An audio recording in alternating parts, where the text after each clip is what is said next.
ये बड़े कष्ट की बात है कि हमारे भारत में साक्षरता दर 76% है, 76%। फिर भी हमारी बुद्धि का विकास अभी तक नहीं हो सका। आज आडंबर के तौर पे भारत में अनेक साधु संत ऐसे उपज गए हैं जो विभिन्न प्रकार के ढोंग कर रहे हैं। हमारी नई पीढ़ी जो टेक्नोलॉजी में जा रही है, आज कला के क्षेत्र में, आर्ट के क्षेत्र में जो एजुकेशन का है उसमें कम स्टूडेंट जाते हैं, साइंस में ज़्यादा जा रहे हैं, कॉमर्स में ज़्यादा जा रहे हैं। रीज़न क्या है कि हमारी बुद्धि का विकास हो। आज अनेक ढोंगी साधु संत आकर पूरी सामाजिकता बिगाड़ दे रहे हैं। हमारे ऋषि मुनियों ने सब ये चीज ज्ञात की है कि भूख कैसे नहीं लगेगी, भूख कैसे बढ़ेगी, इस रोग का अंत कैसे होगा। सब जड़ी बूटी शास्त्र में है, पुराने विधानों में है, आप पढ़िए, ग्रंथों में सब लिखा है। एक से एक किताबें हैं। आप दत्तात्रेय को पढ़िए, आप अपने ऋषि मुनियों को पढ़िए। दुनिया का कोई भी रोग ऐसा नहीं है जो अपना जड़ों से, जड़ी से नष्ट नहीं किया जा सके। मैं हाथ जोड़ के क्षमा मांगता हूं। मैं तो यहां तक कहता हूं कि मथुरा वाले गुरुजी जो कैंसर से पीड़ित हैं, वो कहते हैं कि कोई अगर मेरा कैंसर हटा दे तो मान जाऊंगा कि शक्तियां हैं।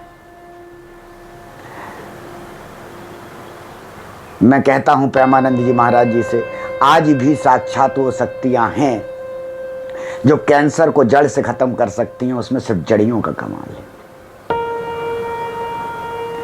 अंकोल की जड़, अंकोल का फल, पीपल का फल, पीपल का दूध,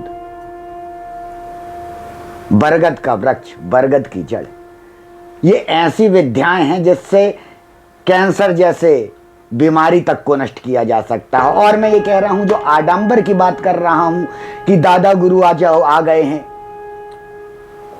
दौड़ते रहना, कपड़ों का इस्तेमाल करना, जूतों का इस्तेमाल करना, पर मीडिया पाने के लिए आज साधु संत रील बनाने के लिए, वीडियो चैनल के अपने यूट्यूब के सब्सक्राइबर बढ़ाने के लिए सनातन का सत्यानाश कर रहे हैं। हमारी नव पीढ़ी को, नव युवकों को यह समझना चाहिए कि सब ग्रंथों में लिखा है, ये सब साइंस है, विज्ञान है। हमारे ऋषि मुनि जो खोज करते थे वो यही करते थे। मैंने एमएससी आईटी करके टेलीकॉम में जॉब करने के बाद 10 साल से छोड़ने के बाद यही कर रहा हूं। मेरा उद्देश्य है कि जागृत हो आप लोग। सब जितने कष्ट हैं जड़ी बूटियों से मिट सकते हैं। ये भूख न लगने का आपको बताता हूं कि आप किसके द्वारा, किन जड़ियों के द्वारा आपको भूख नहीं लगेगी, आप दादा गुरु जैसे बन जाएंगे। आंवला, अपामार्ग, कमल का बीज यानी कमल गट्टा को, तुलसी के मूल, इन सबको एक साथ पीसकर गोली बना लें। प्रतिदिन एक गोली खाकर ऊपर का गाय का दूध पीने से भूख नहीं लगती है। ये पहला विधान है। दूसरा देखिए, कमल के बीज यानी कमल गट्टा और चावल को बकरी के दूध में पीसकर घृत मिलाकर फिर खीर बनाकर खाएं तो 4 दिन तक भूख नहीं लगे। अभी 4 दिन और आगे देखिए, भैंस के दूध तथा घृत में अपामार्ग के बीजों को पकाकर खीर बनाकर खाने से महीने भर तक भूख नहीं लगती। और भी विधान है। पूट का अंडा के चावलों में खीर पकाकर खाने से कई दिन तक भूख नहीं लगती। आज भूख लगने का बता देता हूं आपको विधान। बहेड़ा तो पेड़ जानते हैं, बहेड़ा का पत्ता ले आइए, आप रविवार को लाइए बहेड़ा का पत्ता, उसके बाद आप अपने पैर के नीचे रख के बैठे आइए और देखिए आप भीमसेन जैसा 5 लोग का 7 लोग का भोजन अकेले करने में सक्षम नहीं हो जाए। यह आपके जड़ियों में शक्तियां हैं। बिच्छू का रोग देखिए कैसे खत्म हो जाएगा। 9 सौदर व चूना मिलाकर सुखा देने से बिच्छू का जहर उतर जाता है। लीजिए, ये हमारे ऋषि मुनि जो पहले थे वो साइंटिस्ट थे। जो अंग्रेज लोग यहाँ से जब शासन आया हमारे पास, मुगल काल के शासन में हमारी, उन्होंने विद्या नहीं लूटी, उन्होंने अपना शासन करने का कोशिश किया, अपना बनाने की कोशिश किया। लेकिन जब अंग्रेजों का शासन आया ना, तो उन्होंने हमारे ग्रंथों में जो एक से एक चीज दी है, सब कुछ दिए हैं। ये देखिए अनाहार का, ये इस किताब में ये अलग दिया है अनाहार का,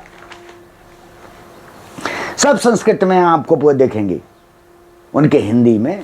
ये सब किताबें आपको 100 साल पहले, 150 साल पहले छपी हुई हैं। मैंने अपनी वेबसाइट positivethought.com इसीलिए ही बनाई है। मेरे बनाने का उद्देश्य कोई पैसा कमाना नहीं है, ना मैंने आज तक 1 रुपये किसी से लिया है, ना जिंदगी में लूंगा। मेरा उद्देश्य वास्तविक सनातन जागृति, जिस उद्देश्य के पीछे मैंने अपनी जॉब छोड़ी, मैं इस फील्ड में आया, इसको समझने के लिए आया, योग पे गया, एकाग्रता पे गया,